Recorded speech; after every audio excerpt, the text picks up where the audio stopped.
A graça e a paz do nosso Senhor Jesus Cristo, meus irmãos, bom dia a todos. Deus nos dê graça. Antes de refletirmos na palavra de Deus, os irmãos sabem que sexta-feira foi o aniversário do pastor Wilson, também foi o aniversário de Sara e Pedro. Queremos fazer oração por eles e por outros aniversariantes que estiverem aqui também presentes, desejando a todos os aniversariantes a bênção do Senhor, a graça de Deus abundantemente. Eu quero convidar, já foi higienizado aqui esse microfone, quero convidar o presbítero Diniz para fazer a oração aqui pelos aniversariantes, abençoando a vida do pastor Eus, de Sara, de Pedrinho e de alguns irmãos, se tiver mais alguém aqui aniversariando, se coloca de pé também, para rogarmos a bênção de Deus. Eu quero convidar a igreja também a ficar de pé, abençoando a vida do nosso pastor e também dos meus filhos, para a glória de Deus. Presbítero Diniz. Amém. A graça e paz para a igreja. Amém. Quero parabenizar mais uma vez o nosso pastor, a dupla ali, muito linda, casalzinho, que é a felicidade para a nossa igreja e para a família, Então vamos orar, pedir a Deus que derrame sobre eles a sua bênção, Pai querido, santo Deus, louvado seja o teu santo nome. Pai amado, nós queremos te agradecer, ó Deus, neste momento, pela vida do nosso pastor Eudes, pela vida de Sara, de Pedrinho. Toma esses teus filhos em tuas mãos, ó Pai. Derrama sobre eles a tua graça, a tua misericórdia, o teu amor, o teu perdão, Senhor. Direciona, Senhor, os seus pais para que possam criar estas crianças em teus caminhos, para quando elas crescerem não desviarem dos teus caminhos, porque teus caminhos são perfeitos e agradáveis. Te pedimos ainda também pelo nosso pastor, que tu derrame a tua graça, o teu amor, todo o teu conhecimento, renove as suas forças físicas e espirituais, lhe dando saúde, ó Pai, mais aí uns 50 anos de vida, para que ele possa estar na direção deste rebanho, o qual tu confiaste em tuas mãos. Continua conosco, abençoa também o pregador desta manhã, vida do pastor Walter, toma em tuas mãos, fala aos nossos corações, ó Deus. Tira de nós tudo aquilo que não te agrada, que tudo aquilo que venha entristecer o teu Santo Espírito. É assim que nós te oramos e te agradecemos por tudo, em nome de Jesus. Amém. Amém. Amém.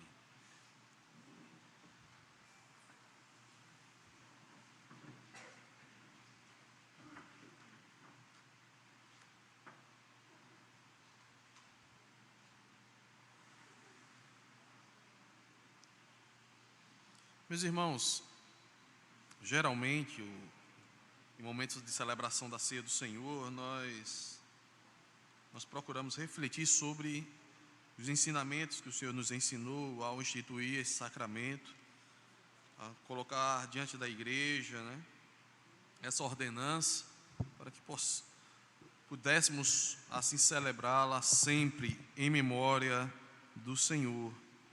E hoje eu gostaria de fazer exatamente isso, sabendo que a ceia já é uma mensagem, a ceia nos traz uma mensagem do Evangelho. Eu já preguei aqui sobre isso, sobre essa questão de que a ceia, ela transmite a mensagem do Evangelho no seu conteúdo, ela apresenta Cristo como Salvador do mundo, ela apresenta o Cristo que virá julgar o mundo, ela apresenta o Senhor que dá vida e chama os homens ao arrependimento e à fé.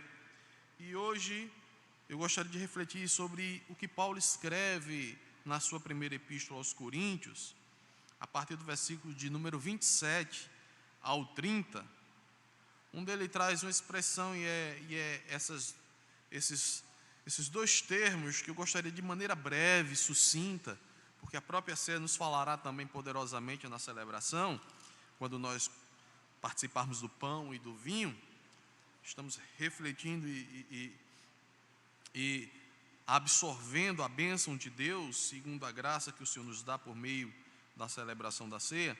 Gostaria de falar nesta manhã sobre não seja indigno nem culpado de profanar a mesa do Senhor. E para isso eu quero refletir do versículo, especialmente está aqui no versículo de número 27, mas eu quero ler até o versículo de número 30 com os amados irmãos. 1 Coríntios, capítulo 11, do versículo 27 ao versículo de número 30. Diz a palavra do Senhor. Por isso, aquele que comer o pão ou beber o cálice do Senhor indignamente, será réu do corpo e do sangue do Senhor. Examine-se, pois, o homem a si mesmo, e assim coma do pão e beba do cálice. Pois quem come e bebe sem discernir o corpo, come e bebe juízo para si. Eis a razão porque há entre vós muitos fracos e doentes, e não poucos que dormem. Feche seus olhos, vamos orar ao Senhor mais uma vez. Bondoso Senhor, nós estamos aqui nesta manhã, por meio do Teu Filho amado, Jesus Cristo. E diante da Tua face, Deus, nós estamos aqui para celebrar e bendizer o Teu santo nome. Como também, Deus, ouvir a Tua voz, seguir os Teus ensinamentos, nos dobrarmos diante de Ti. Nos ajuda, Deus, por meio do Teu Espírito Santo, a ouvir o que nos diz a Tua santa palavra. Que o Teu Espírito Santo produza em nós a verdadeira fé e arrependimento, a mentalidade de Cristo, uma vida que se volta para o Senhor. Que aquilo que nos instrui a Tua santa palavra seja, Deus, estabelecido no nosso meio. Que assim o Senhor nos ajude, que o Senhor nos dirija, que o Senhor nos exorte, que o Senhor nos console, em nome de Jesus. Amém. Meus irmãos, Paulo, ao escrever esse trecho, ou essa parte em que ele traz a instrução da ceia do Senhor, ele o faz porque a igreja de Corinto tinha se desviado do propósito do que era a celebração da ceia do Senhor, ou participar da mesa do Senhor. Eles tinham desvirtuado, eles tinham transformado aquilo que era sagrado em algo que trazia dissensão, trazia separação, trazia falta de comunhão. Eles mudaram a essência do que era a ceia, embora formalmente estivesse apresentando algo como se fosse a celebração da ceia. Isso se dava porque eles não estavam mais discernindo o que representava a ceia do Senhor. Eles não mais estavam olhando para os elementos e vendo que isso apontava para Cristo, e isto era algo sagrado que não deveria ser profanado, olhado de maneira com temor e tremor, se apresentando diante de Deus com tremor e temor. Havia se tornado uma coisa meio que banal, corriqueira, normal. E o espírito que levava-os a celebrar a ceia não era mais um espírito de devoção ao Senhor, e de reconhecimento de que Deus os salvou e os chamou a uma nova vida em Cristo, e portanto a uma comunhão perene no meio deles, né? E a uma vida santa. Quando os irmãos olham para toda a epístola de Coríntios, vai identificar uma igreja problemática, não diferente de muitas outras, porque é assim da natureza humana. E é por isso que nas Sagradas Escrituras há tanta exortação, tanto chamado ao arrependimento, tanto chamado à correção. E isso é uma palavra direcionada não ao mundo, mas à igreja, aos crentes. As epístolas foram escritas para as igrejas. E as igrejas, por serem formadas por pessoas ainda com resquícios das suas ações carnais, pecaminosas, trazem de fato problemas. Não é novidade que tenhamos esse tipo de coisa no nosso meio, desde os primórdios. Até Jesus, ao escolher 12, ele teve que lidar com problemas entre os 12. A gente vai ver na comunhão com os 12 ali, eles de lado sendo instruídos pelo próprio Senhor. Um era o traidor, outros queriam cargos ou estar em posições superiores aos demais. Não havia uma perfeição no meio deles.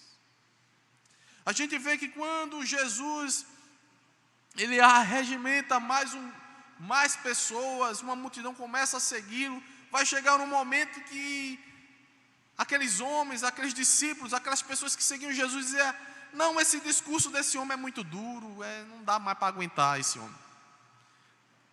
Até parece nos dias atuais, não dá mais para aguentar a palavra desse pastor, não dá mais para eu escutar mais esse dirigente, não aguento mais. É da natureza humana agirmos assim, da natureza caída, né? Humana agirmos assim.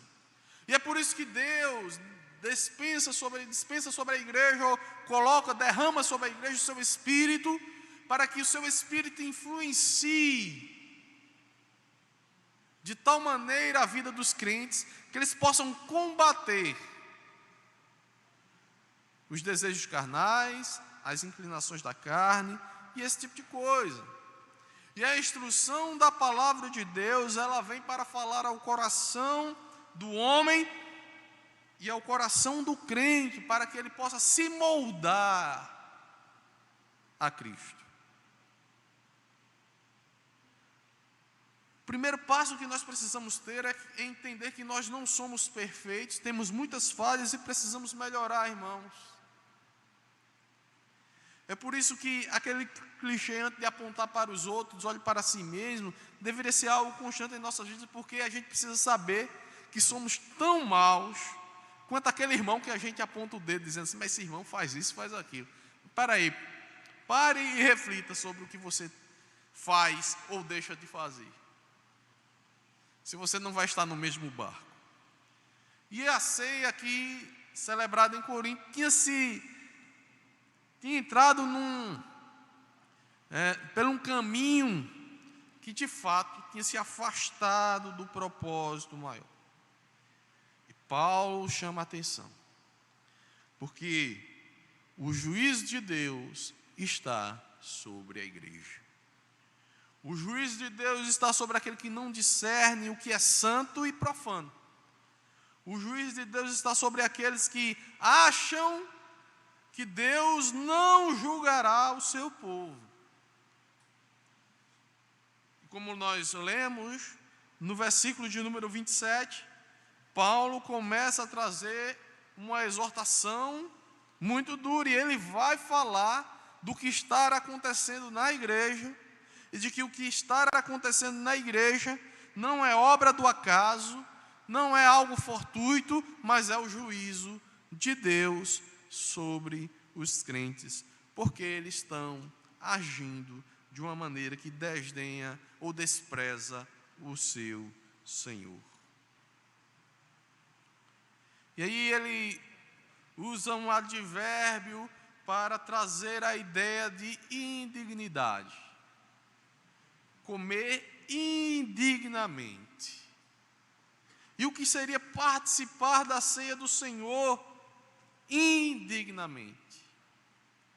Nós sabemos claramente que Paulo está aplicando isso a uma realidade contextual clara do que estava acontecendo. Os irmãos podem ler a partir do versículo 1 do capítulo 11, que vão entender melhor isso, ver o que estava acontecendo. Também leia toda a epístola, você vai ver o que tem na igreja, o que está acontecendo na igreja. Mas a partir dali do capítulo 11, entender especificamente o que estava acontecendo dentro desta celebração, ou na maneira como eles celebravam a ceia do Senhor.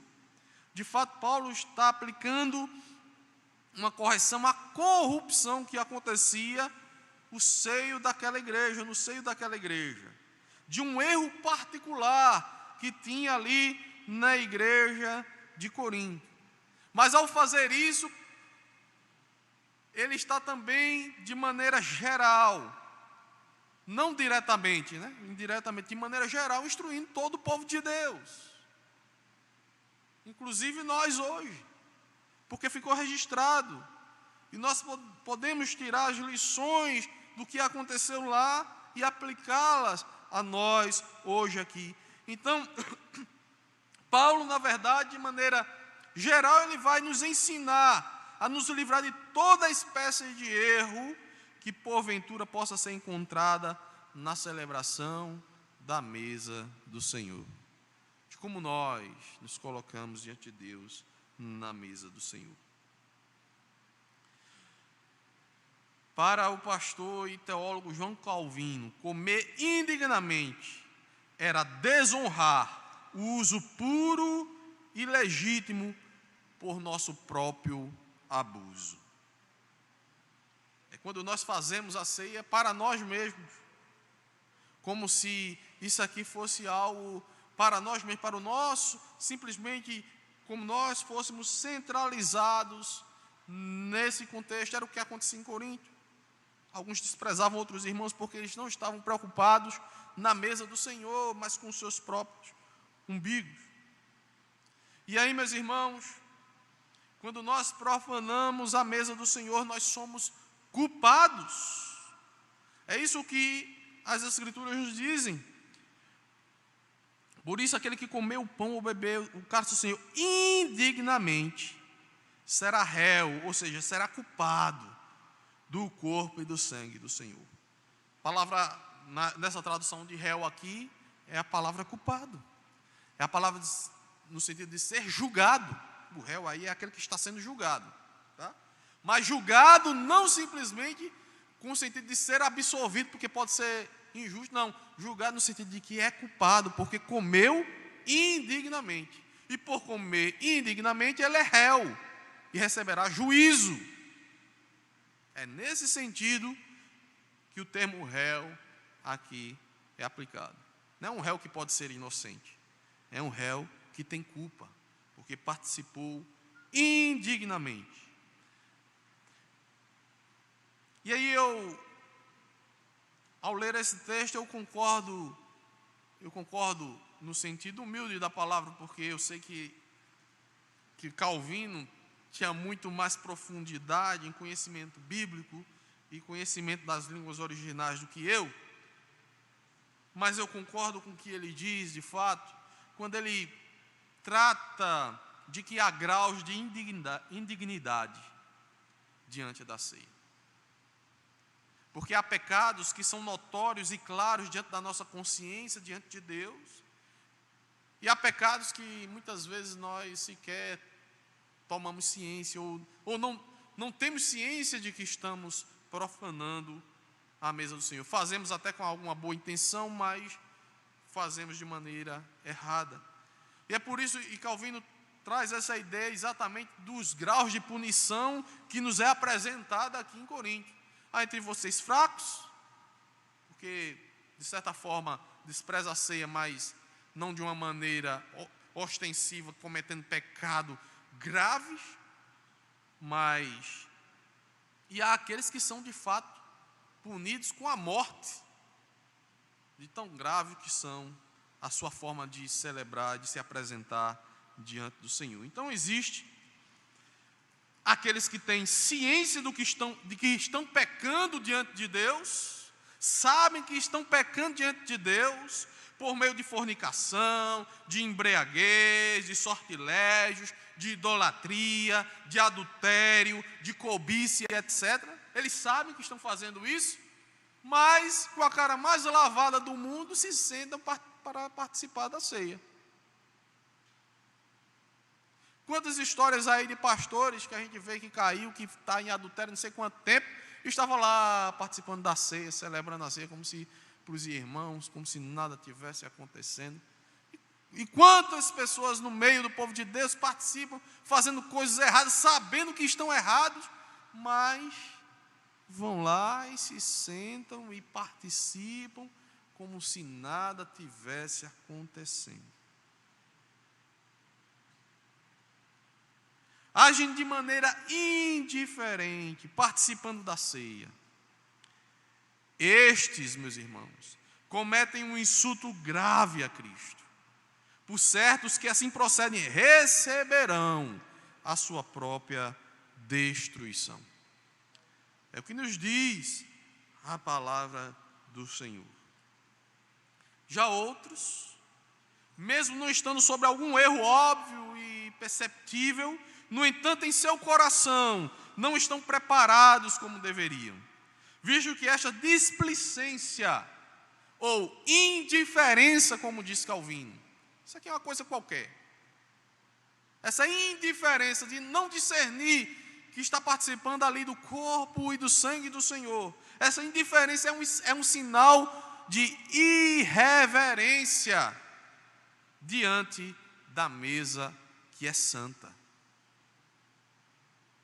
diante do sacrifício do Senhor, porque isso aqui representa o sacrifício de Cristo, diante da obra sacrificial do Senhor, agem com indiferença, como se fosse uma coisa qualquer. Jesus ter encarnado, o texto que foi lido aqui pelo pastor hoje, se humilhou como se fosse uma coisa banal.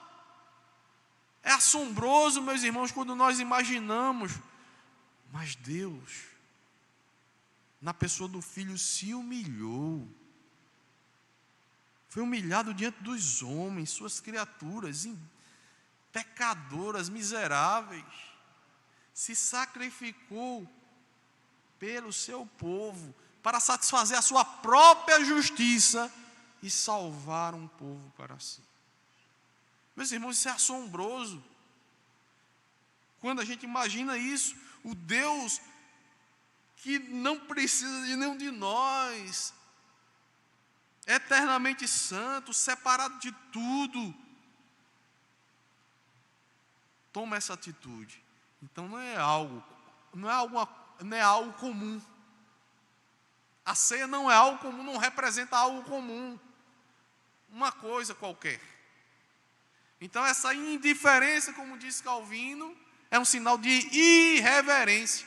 Não é feito aqueles outros que ostensivamente pegam conscientemente, profanando o corpo do Senhor, mas há aqueles que tratam a ceia como uma coisa banal.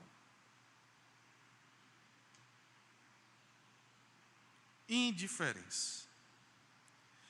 Então aí, visto que há estes graus de participação indigna, também há diferentes castigos, como falamos aqui, como se constata contra os irmãos em Corinto.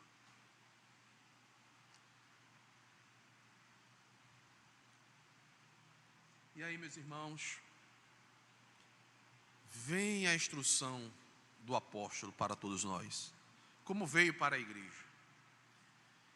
Examine-se o homem a si mesmo.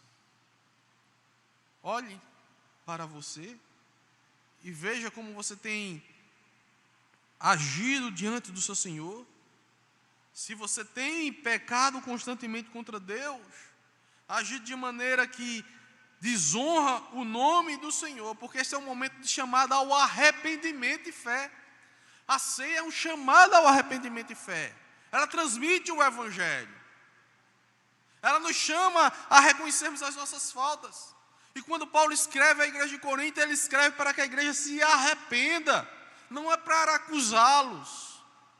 Não é para dizer, olha, vocês são pecadores, estão fazendo tudo errado, olha aí, apontando só o dedo, não. Ele está dizendo, olha, vocês estão fazendo isso. Esse é um momento de arrependimento, de agir por fé, de se aproximar de Deus com os olhos da fé, com o coração nele. Então, é por isso que ele diz, olha, venham cá, examine-se você mesmo, olhe para você mesmo e veja como você irá se aproximar de Deus, como você se sentará à mesa de Deus. Meus irmãos, a imagem nada mais é do que você sentar em uma mesa em que o próprio Jesus estará ali presente, avaliando e olhando para cada um de nós, como nos aproximamos dele.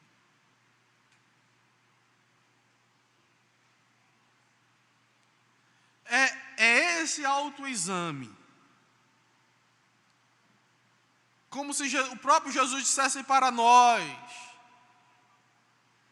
Walter, meu filho, quais são os seus pecados? Confesse-os diante de mim. Estou aqui para perdoá-lo. E não cabe fingimento, meus irmãos, porque estamos diante do Senhor que tudo vê e desnuda nossas vidas. E cabe a nós, nesse autoexame, confessarmos os nossos pecados com um verdadeiro arrependimento. O chamado é o arrependimento. Aqui nós somos chamados a um coração cheio de fé e de arrependimento. É por isso que ele diz: examine-se o homem a si mesmo. Olhe para você mesmo. Como dizia Calvino, muitos não se sentem perturbados diante do pecado propriamente dito, a não ser que sejam visitados pelo juízo divino. Porque se você não examinar, um dia o Senhor abrirá os seus olhos, mas com juízo. Com juízo. Com juízo. E aqui eu quero encerrar, meus irmãos, porque já me prolonguei, temos a celebração da ceia. E quando participamos da ceia, tudo isso que foi falado aqui está presente nesta mensagem, né? Na mensagem da ceia do Senhor. O Senhor nos fala, o Senhor nos instrui, e encerro dizendo que Deus na ceia nos convoca, aquilo que eu já falei, a uma verdadeira fé, não agirmos com indiferença diante da mesa do Senhor. Há uma verdadeira fé e arrependimento. São esses os dois pontos que estão aqui nessa mensagem do apóstolo. Verdadeiro espírito de fé e arrependimento. Cientes, meus irmãos, desse chamado, nos aproximemos da mesa do Senhor com tremor e temor, certo de receber de sua parte não maldição, mas bênçãos sem fim. Porque este é o propósito de Deus para o seu povo. Que Deus nos abençoe, nos dê graça para participarmos da mesa do Senhor. Pastor Eudes, que irá celebrar a mesa, a ceia do Senhor.